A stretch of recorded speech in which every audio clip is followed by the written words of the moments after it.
Para ulama kita senantiasa mengambil manhaj dari Al-Quran. Sebelum mengerjakan sesuatu, dikeluarkan dulu keutamaannya. Ini kelihatan sederhana tapi penting. Keutamaan ini, kalau bisa kita keluarkan dulu, kalau mampu dituliskan. Supaya memotivasi kita kalau mengerjakan ini yang kita raih.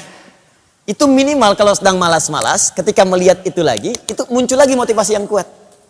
Makanya seringkali di ayat Al-Quran itu, amalan bersanding dengan keutamaan. Misal infak tuh, ya. Ketika menyebutkan infaknya, keutamaannya dulu disebutkan. Quran surah kedua, ayat 261.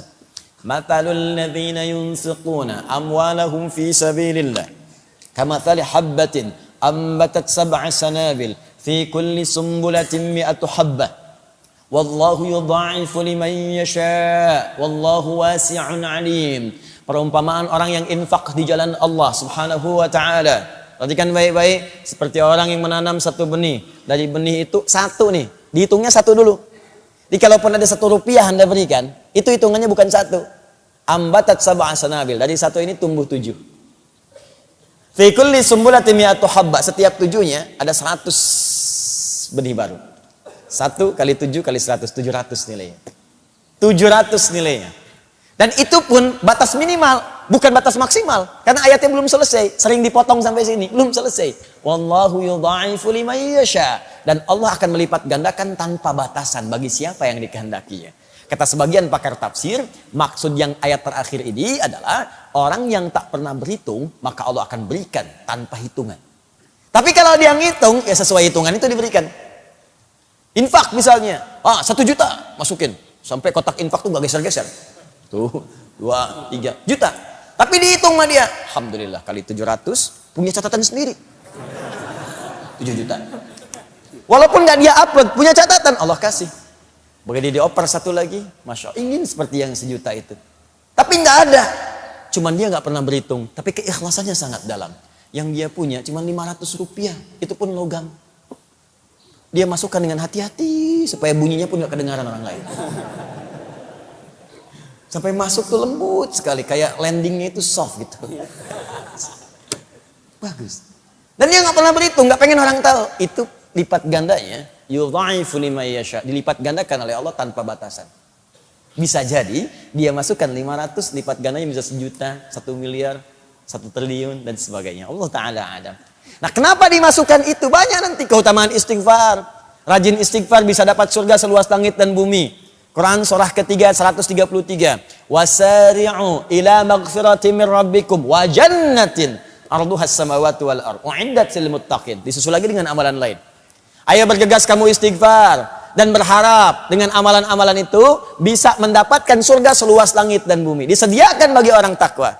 Apa ciri amalan orang ahli istighfar? Kalau rajin istighfar kata Allah, maka akan muncul amalan-amalan lain. Ayat 134-nya. Alladzina yunfiquna fis sarai wad dharra, rajin infak. Wal kadhiminal ghaidha, orang rajin istighfar itu sanggup menahan amarah. Jadi kalau Anda ingin jadi orang sabar, latihan istighfar. Astagfirullah. Orang mencela, istighfar dulu. Astagfirullah. Nah, ketika Anda rajin istighfar, itu kita akan diberi oleh Allah kemampuan menahan amarah. Ya. Dasar kamu begini. Astagfirullah. Apa? Astagfirullah. Kamu ngeledek saya ya? Astagfirullah. Dah, sampai dia capek sendiri.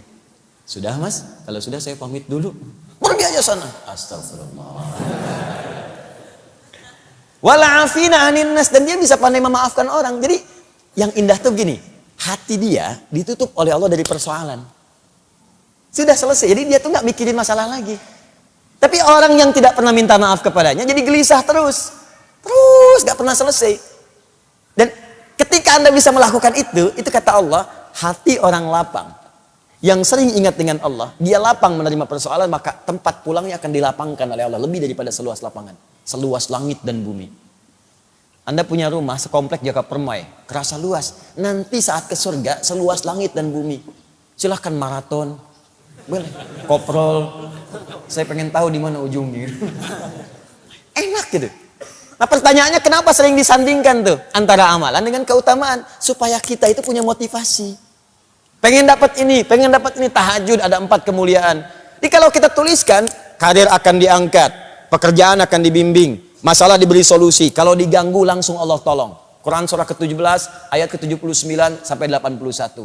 Nah, Anda tuliskan itu, keluarkan. Manfaat tahajud, berikan 4. Tempelkan langsung di dinding tempat tidur Anda, sebelah kanan. Jadi begitu miring ke kanan, Anda lihat itu. Nggak ingat tahajud pun ketika melihat itu, pengen bangun malam harinya. Kalau bisa bikin kata-kata yang menarik, seperti Kiai Haji Ahmad Dahlan. Menuliskan di temboknya ketika akan berdakwah beliau. Ya Dahlan, berdakwah itu seperti menggenggam batu bara. Ingat sabda Nabi. Kalau kamu karena ujian yang kecil aja, karena celaan kamu gagal, kecil kamu. Seperti memegang batu bara. Tuliskan di dinding kita. Katanya karir pengen diangkat oleh Allah. Tahajud aja nggak mampu. Katanya pengen hidupnya mudah. Tapi bangun 2 rakaat aja nggak sanggup. Katanya pengen ditolong oleh Allah. Tapi begitu Allah ingin berikan, kamu nggak panggil. Sepertinya apa sih maumu? Tuliskan di situ. Ya, tuliskan. Di situ aku kadang merasa sedih padamu. Catat tuh. Tulis di tembok kita. Begitu dituliskan seperti itu, malam bangun. Itu manhaj namanya. Langsung antum setting alarm kan?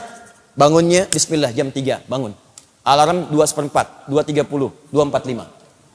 Ya, supaya tertata rapi. Alarm 2:15 mematikan alarm 2:30.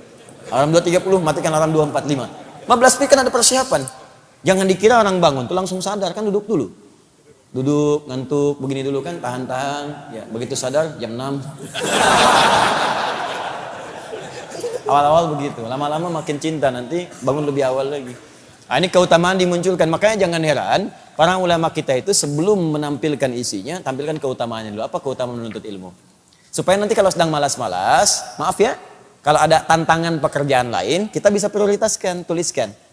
Menuntut ilmu ini keutamaannya, meringankan beban hidup, memberikan solusi, jawaban semua didengar, doa-doa dikabulkan. Tuh, malaikat mengaminkan, dosa-dosa diampuni. Jadi begitu kita mau tinggalkan, kita mikir lagi. Duh, jangan-jangan kalau saya pergi ke mall tinggalkan taklim, saya meninggal di mall, dosa belum diampuni. Ah, saya udahlah ke taklim dulu aja. Mall bisa besok lagi. Datang dia.